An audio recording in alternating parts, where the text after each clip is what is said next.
Babala mga kapuso, ang susunod naming ibabalita ay nagtatalakay ng sensitibong paksa. Dahil hindi na masikmura ng isang grade 6 pupil ang mga munay kaso ng rape na talabak sa kanilang lugar. Kay Pangulong Bongbong Marcos ito nagsumbong sa pamamagitan ng isang sulat. Kabilang umano sa mga biktima ang nakatatanda niyang kapatid na may kapansanan pa. Ang tugon ng Pangulo sa aking pagtutok. Sa mismong seremonya nang matapos niya ang grade 6 level kung saan number 1 sa klase, inihayag ng 11 taong gulang na si Mao ang pagkabahala sa mga kaso ng rape sa kanilang lugar.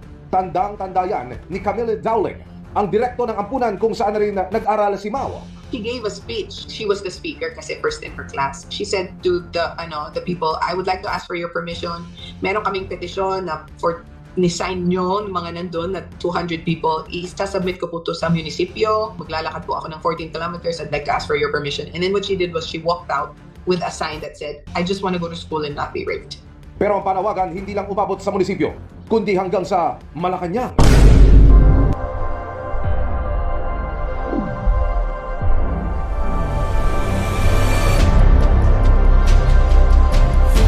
Babala mga kapuso, ang susunod naming ibabalita ay nagtatalakay ng sensitibong paksa. Dahil hindi na masikmura ng isang grade 6 pupil ang mga munay kaso ng rape na talabak sa kanilang lugar. Kay Pangulong Bongbong Marcos na siya nagsumbong sa pamamagitan ng isang sulat.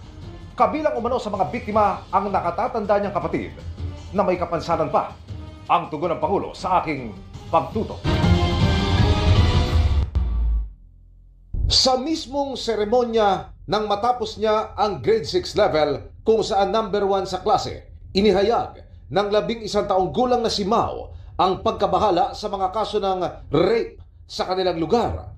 Tandang-tanda yan ni Camille Dowling, ang direkto ng ampunan kung saan na rin nag-aral si Mao. She gave a speech. She was the speaker kasi first in her class. She said to the people, I would like to ask for your permission.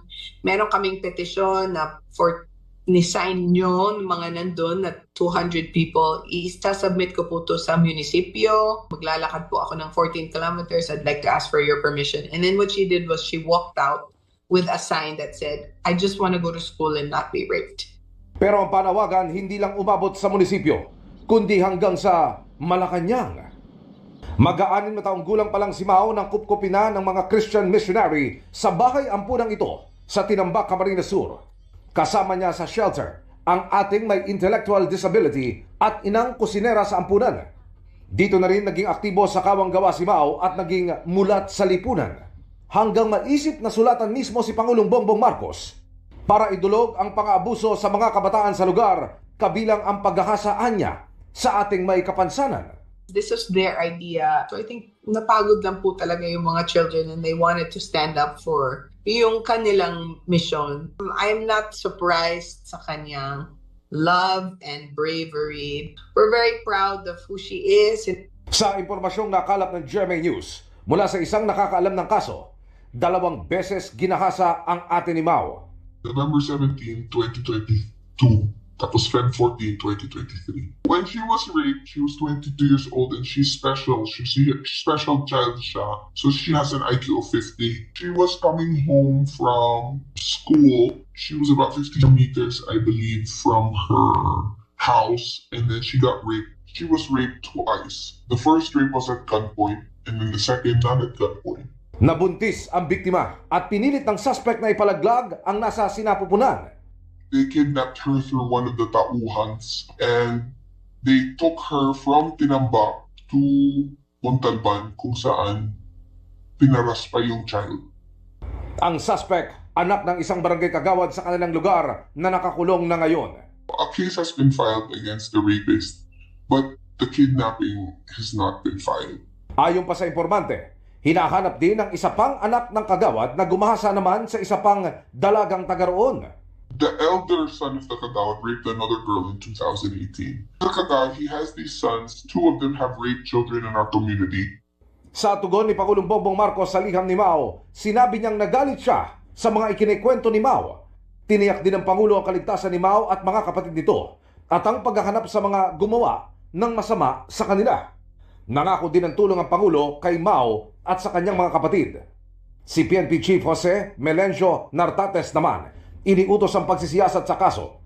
I have already directed the concerned units, particularly RD of PRO5, RD of NCRPO, RD of 4A, the CIDG, as well as the District Director of QCPD. As of now, for your information, a case had been filed already.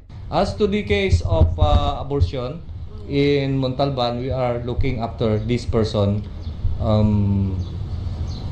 Anong personality nun or sino yung abortionist dun? Lumuwas ng Metro Manila si Mao kasama ang mga taga-Redeemer Homeless Mission na kumukupkup sa kanya para tumanggap ng konting tulong sa DSWD. Mag-i-extend rin tayo ng financial assistance doon sa mga families na, very peculiar yung story eh. Yung families because of poverty, napipilitan sila na makitulog doon sa shelter. Kasi mga bahay nila either nasira ng calamity or wala talaga silang titirhan. Ngayong umaga, umuwi na sila ng Bicol. Masaya kahit papaano na naiparating ng direkta ang hinaing sa mga opisyal ng gobyerno. Ang hangad po talaga ni Mao is maging curious po tayo sa ating sistema. Ang nangyayari yung politika, sumisingit sa pag-aalaga, totoong pag-aalaga ng ating komunidad.